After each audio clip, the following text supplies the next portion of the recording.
தேசிய மக்கள் சக்தியின் பொருளாதார குழுவின் உறுப்பினர் சுனில் ஹந்துநெதி தலைமையில் முல்லைத்தீவு கரைத்துறைப்பற்று பிரதேச சபை மண்டபத்தில் இந்த மாநாடு நடைபெற்றது. வங்கி, நிதி நிறுவன ஊழியர்கள், தேசிய மக்கள் சக்தியின் பிரதிநிதிகள் உள்ளிட்ட பலரும் பங்கேற்ற இந்த மாநாட்டில் நுண்நிதி கடனினால் ஏற்பட்டுள்ள பாதிப்புகள், சமகால அரசியல் விவகாரங்கள் தொடர்பில் கலந்துரையாடப்பட்டன. 160% ஏதோ முறை சார்ந்த விதத்தில் கடன் காரணமாக மாறி நுண்நிதி கடன் மூலமாக இலங்கையில கூடுதலாக தற்கொலை செய்து கொள்ளப்பட்ட பிரதேசம் எங்க கேட்ட வன்னி.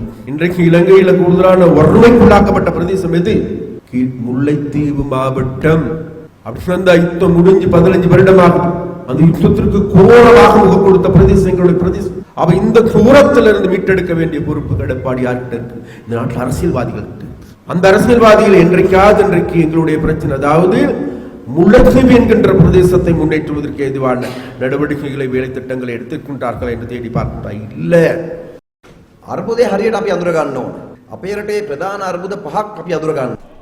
பொருளாதார நெருக்கடியை நாம் சரியாக புரிந்து கொள்ள வேண்டும். நமது நாட்டில் பிரதான நெருக்கடிகளை நாம் அடையாளப்படுத்தியுள்ளோம்.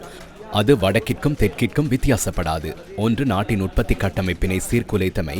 நாட்டின் தேசிய வருமானத்தில் 35% இருந்த விவசாயம் இன்று 8% குறைவடைந்துள்ளது. நாட்டுக்கு தேவையான உணவு வெளிநாட்டிலிருந்து இறக்குமதி செய்யப்படுகின்றது. நாட்டுக்கு தேவையான அரிசியை உற்பத்தி செய்ய முடியாமல் போயுள்ளது. அதனையும் இறக்குமதி செய்கின்றனர். நாட்டில் வருவாய் நெருக்கடி தோற்றம் பெற்றுள்ளது. நாட்டு மக்களின் வருவாயை விடவும் செலவினம் அதிகரித்துள்ளது. அதனால் வரவு செலவு திட்டத்தில் துண்டு விழும் தொகை 2-3 மடங்காக அதிகரித்துள்ளது. நிதி நிறுவனங்களில் உள்ள உங்களுக்கு தெரியும், விவசாயிகள் உள்ளிட்டவர்களுக்கு கடன் வழங்க முடியாது. ஏனென்றால் அரசாங்கம் வரவு செலவு திட்டத்திற்காக உங்களிடமிருந்து கடன் பெற்றுக் கொள்கின்றது. எனினும் தொழில்துறைகளுக்கு கடன் வழங்க உங்களால் முடியாமற் போயுள்ளது. மூன்றாவதாக, ஏற்றுமதி இறக்குமதி நெருக்கடி.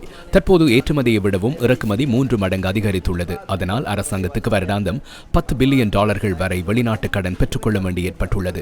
இதன் காரணமாகவே நாட்டில் தாங்கிக் கொள்ள முடியாத பொருளாதார நெருக்கடி தோற்றம் பெற்றுள்ளது.